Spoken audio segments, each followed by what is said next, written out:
২০২৩ সালটা ছিল নাজমুল হোসেন শান্তর ক্যারিয়ারের সোনালি সময়। টেস্টে একের পর এক সেঞ্চুরি করে তিনি হয়ে উঠেছিলেন দলের সবচেয়ে নির্ভরযোগ্য ব্যাটার। কিন্তু এরপর যেন ছন্দটাই হারিয়ে ফেলেছিলেন।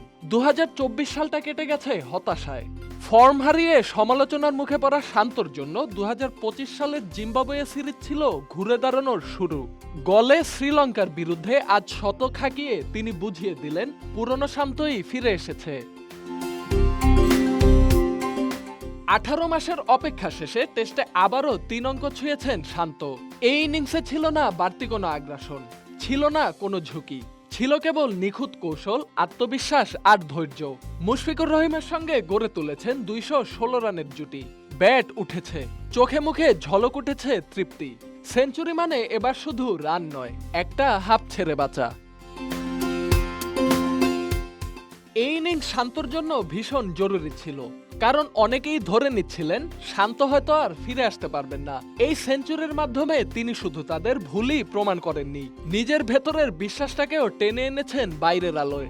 বলেছিলেন সময় লাগবে, আজ প্রমাণ করলেন সেই সময়টা একদমই বৃথা যায়নি। গলের এই ইনিংসটি শ্রীলঙ্কার বিপক্ষে শান্তর দ্বিতীয় টেস্ট সেঞ্চুরি। এমন একটা সময় যখন দলের দরকার বড় একটা ইনিংস, তখনই এসে শান্ত দাঁড়িয়ে গেছেন সামনে। বাংলাদেশের স্কোর হয়ে গিয়েছে মসৃণ গতিতে। মাঠে তার ব্যাট আর চোখে তার আত্মবিশ্বাস বলছে এটাই হতে পারে নতুন এক অধ্যায়ের শুরু।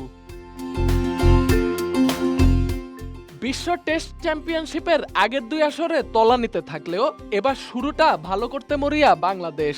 শান্তর সেঞ্চুরিতে ভর করে যদি জয় আসে তবে শুরুটা হবে রঙিন।